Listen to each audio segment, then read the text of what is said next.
So let me share with you guys some of the rules I had to live by as a child who was living with type 1 diabetes.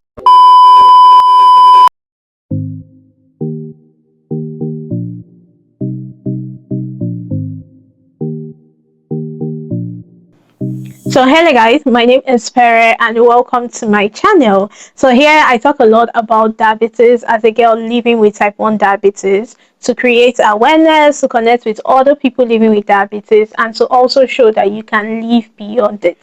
So I got diagnosed at the age of 7, and to a dad who was in medical personnel, and the hospital he was working in was where I was also taking treatment. And so as a child, there were a lot of rules that were actually put down for me, some of which I did not understand and I was fighting against, but let me share them with you. Number one rule that was put for me was that I was not allowed to sleep alone. So my dad actually put this rule for me that I was not allowed to sleep alone. Anytime I'm in the house, I must always sleep with my siblings, whether I like it or not. And at first it was crazy. In fact, I didn't even keep to the rule at first. I was always still dodging to go sleep either in the living room, in an empty room. That was how it was until the day I actually went unconscious from my sleep. And funny thing was that day I didn't even sleep alone. I was sleeping with my sibling when I went unconscious for my. I don't even think it was from my sleep because they found me some distance away from the room, but I couldn't remember what happened. All I knew was that I slept and I woke up in the hospital. And since then, oh my god, I had been so scared of sleeping alone. Like, I don't want to sleep alone. It took me years, more than 10 years, to be able to like feel comfortable or feel safe sleeping alone. So number two rule that was put for me, this one was actually by my healthcare team, was that I was not allowed to wear heels as a child. According to them, they said they don't want stress to my legs, that when I become an adult I can wear the heels anyhow I want, but as a child they don't want me to start stressing my legs from the beginning. That is, I should wear flat shoes. And even my dad said when he wants to allow me wear heels, like the shoe must be almost flat. So that was the kind of shoes I was allowed to wear. Till today I still don't understand, because I believe that if you're living with type 1 diabetes or diabetes and you do not have any complication, especially nerve complication, you do not have any injuries, then you should be allowed to wear your heels. But then I think they know better. I dodged to wear heels. Yeah, I was a stubborn child. So thirdly, I wasn't allowed to do sports, especially in school. I was not allowed to do sport. And the funny thing was that I couldn't even dodge so much. I still dodged to do sport. I mean, when we're playing football, I would play football along with my classmates. But doing sport, like especially in times of inter-house sports and all that, I couldn't do it because my school was also under the hospital I was working in. So the ambulance was coming from the hospital. They knew me. The nurses in the ambulance knew me. The healthcare providers in the ambulance knew me. So I could not dodge. The only thing I was allowed to do was to match.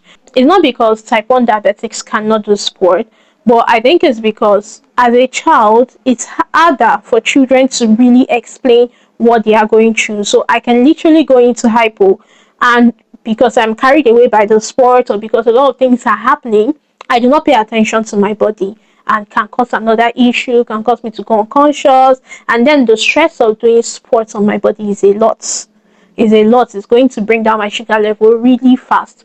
But then I think as an adult, there's not really rules about it. They really say, oh, don't do stressful exercises and all that, but you can still do it because you know better. And there are technologies like CGM that can help you monitor your blood sugar level while you're doing sport. Number four, so there was a time in my life where I got really tricky. The things they told me not to eat or the things I wanted to eat. I was tricky with my glucose level. Sometimes I would test my glucose level, and when my dad asked what it was, just because I wanted to eat something sweet, I will lie about it. And so because of that, my dad put this rule for me that I must always test my blood glucose level in his presence. So if I'm going to test my blood glucose level in the morning, I must come to his room and test my blood glucose level. And everything I was going to eat must go through him if he's around. And if he's not around, it must go through my siblings who understood me. I still dodge to eat a lot of things, but crazy. So another rule that was put for me was the fact that I had to report where I was going to. So every time I was going out, I had to tell who was in the house, where I was going to, and how long I was spending outside. And the reason was because they needed to monitor my movement, God forbid, just in case there was any emergency. And thank God I didn't necessarily have any emergency that was like wild when I was little, that from maybe from plane or things like that. Most of the emergencies I had was from at home down to the hospital. But that was a rule that was put for me. So I had to take permission. There were times when my dad would say, no, I don't think you should go out of the house now. At this point in time, or what's your blood sugar level at the moment, and things like that. So those rules were put for me. And I didn't understand, like I said, I didn't understand it at that point in time because I was a child and all I wanted to do was play, eat, and all. But, some of them I still dodged. Some of them I still dodged to do some things I was not allowed to do because adjusting to diabetes, even as a child, is quite difficult. It's quite difficult. Telling me that I can't eat the things I want to eat when I want to eat them was actually difficult, and having to like shook my skin, learn how to inject myself. Like all my years living with diabetes, I've been the one injecting.